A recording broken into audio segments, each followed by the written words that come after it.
From the outside, my life in the suburbs appeared perfect. We had a beautiful home with a neatly kept lawn, a sparkling pool in the backyard, and a loving husband who worked hard to provide for us. Our son Liam was 21, about to graduate from college, and full of potential. To the outside world, we seemed like the ideal family. But behind the closed doors of our immaculate home, things were far from perfect. My husband, Ryan, spent most of his time either at work or glued to his phone and the TV. When he was home, the warmth that once filled our marriage had been replaced by silence. I often felt like a ghost in my own house. It was a quiet Saturday afternoon in early summer when I first really noticed Adrian.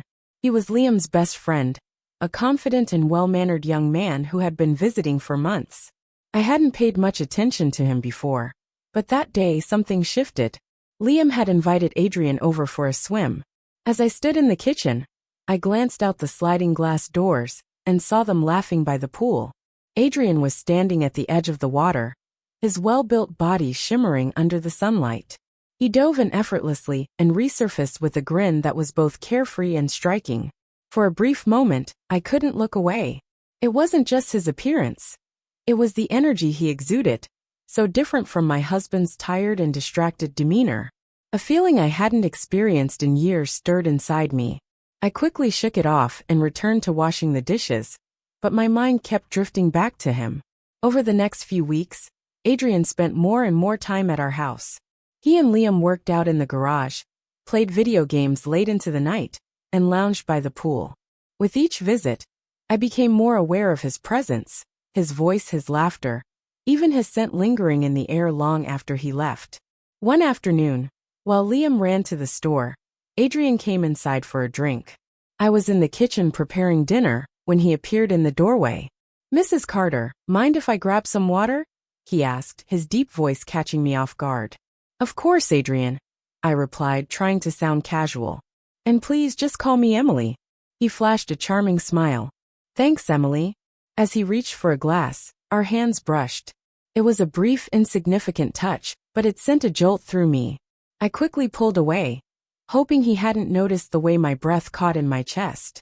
"Sorry about that," I said, my voice shaking slightly. "It's fine," he chuckled. I murmured a response, my cheeks growing warm as he left the kitchen. I leaned against the counter, trying to calm the racing thoughts in my mind. What was wrong with me? I was a married woman in my 40s, yet here I was blushing over a man half my age. That night, after everyone had gone to bed, I sat by the pool, watching the moonlight dance on the surface of the water, that I told myself it was just a harmless infatuation, something that would fade over time. But deep down I knew better. The days passed, and no matter how hard I tried to push my feelings aside, they only grew stronger. Adrian wasn't just handsome, he was thoughtful. He noticed things, the way I hesitated before answering a question, the way my smiles didn't quite reach my eyes.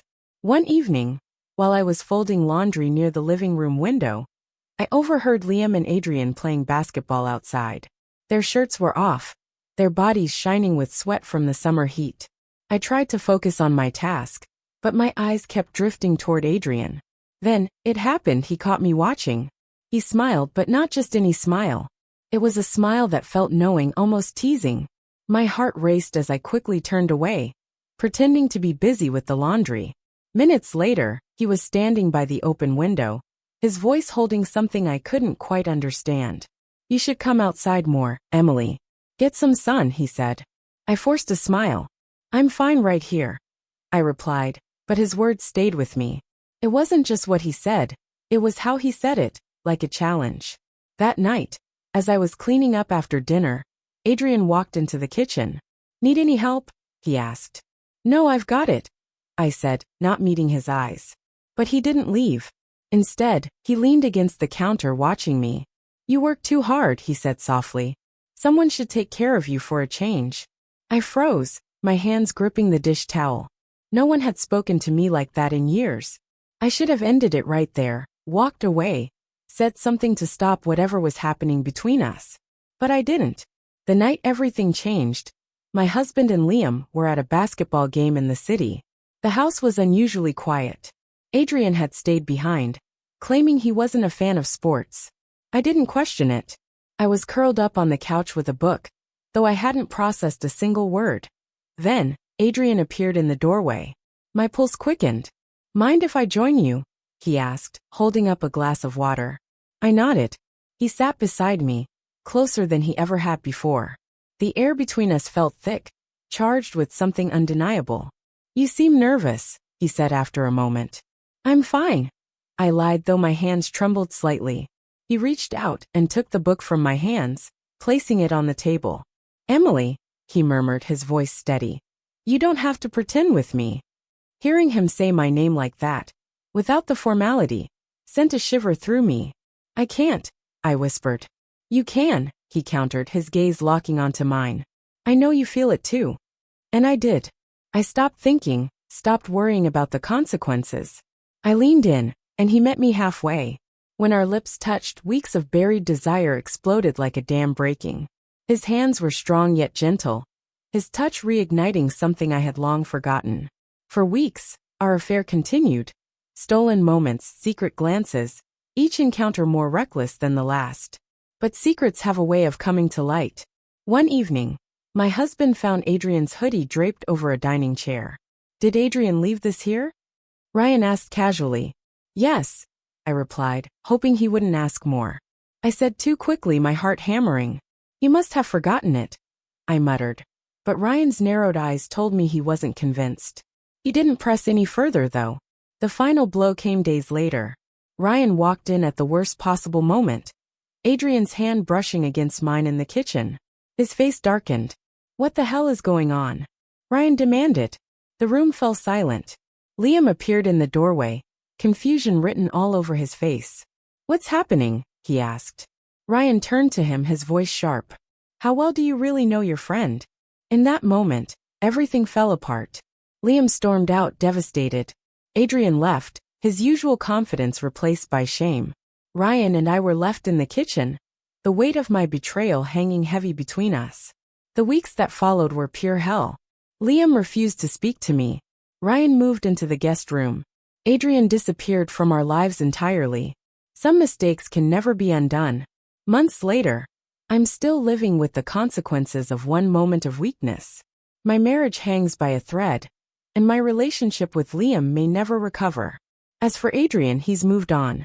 I saw him once, but we didn't speak. Jason had been my son Ryan's best friend for years. He frequently came over to hang out, work out in the garage, and swim in the backyard pool. He was a confident, athletic young man. No matter how much I tried to ignore it, I couldn't deny the way I felt when he was around. Days turned into weeks, and despite my efforts to bury my emotions, the tension between us only grew stronger. Every fleeting touch, every stolen glance, and every seemingly harmless conversation carried an unspoken weight. One evening, Ryan had plans to meet up with some friends, and Daniel was stuck at work late again. Jason lingered after dinner, claiming he wasn't in a rush to get home. I was in the kitchen cleaning up when he walked in, his presence filling the space. "You okay?" he asked, leaning against the counter. I nodded too quickly. "Just tired." "You've seemed off lately," he said, his voice low. "Like you're carrying something heavy." I hesitated, gripping the edge of the sink. "Life's just complicated." Jason took a step closer, and I felt my breath catch. "It doesn't have to be," he murmured. His fingers brushed against mine, sending a jolt through me. I should have pulled away. I should have told him to leave. But instead, I turned to face him. I started, my voice barely a whisper. He didn't say anything. He didn't have to. The look in his eyes mirrored everything I had been trying to suppress. Then in a moment of weakness, I crossed the line I swore I never would. The days that followed were a dangerous blur. We were careful, stealing moments when Ryan wasn't around, keeping our encounters brief, but charged with intensity. But no matter how careful we thought we were, secrets like ours never stayed hidden for long. The first crack appeared when Daniel started asking questions. "Jason's been around a lot lately," he commented one night over dinner. His tone was casual, but his eyes were sharp. Ryan shrugged. "Yeah, he likes it here." Daniel turned his attention to me. "And you don't think that's strange?" I forced a laugh, trying to play it off. "He's practically family." But the suspicion had been planted. And then, the worst thing that could happen happened. One evening, Jason and I were alone in the living room. I had told myself 100 times that we needed to stop. But when he reached for me, my resolve crumbled once again. Neither of us heard the front door open. "Mom!" Ryan's voice was like a gunshot, freezing us in place. He stood in the doorway, his face pale, eyes wide with betrayal. The room felt suffocating in the silence. Jason stepped back immediately, but the damage was already done. Ryan's expression shifted from shock to disgust. "Are you kidding me?" His voice was barely controlled, shaking with anger. "Ryan, please," I started, stepping toward him. "Don't," he spat. "Just don't." Jason tried to speak, but Ryan turned on him next. "You were my best friend," he said, his voice cracking, though it was full of rage. "How could you?" The next few minutes were a blur of shouting. Ryan stormed upstairs, slamming his bedroom door so hard the walls shook. Jason stood frozen, guilt etched across his face. Then Daniel walked in. "What the hell is going on?" he demanded. Jason didn't wait for an answer. He mumbled something about leaving and bolted out the door. Daniel turned to me, his face unreadable. "Olivia," he said. My heart pounded in my chest. My marriage, my relationship with my son. Everything was about to come crashing down. "I don't." His voice was cold, his jaw clenched. "Tell me the truth." And just like that, the life I had built came undone. Ryan never spoke to Jason again. My son moved out soon after. Unable to look at me the same way, Daniel filed for divorce within weeks. And just like that, the life I had built crumbled. Jason tried reaching out, but I ignored him. What we had wasn't love, it was a mistake. A mistake that cost me everything.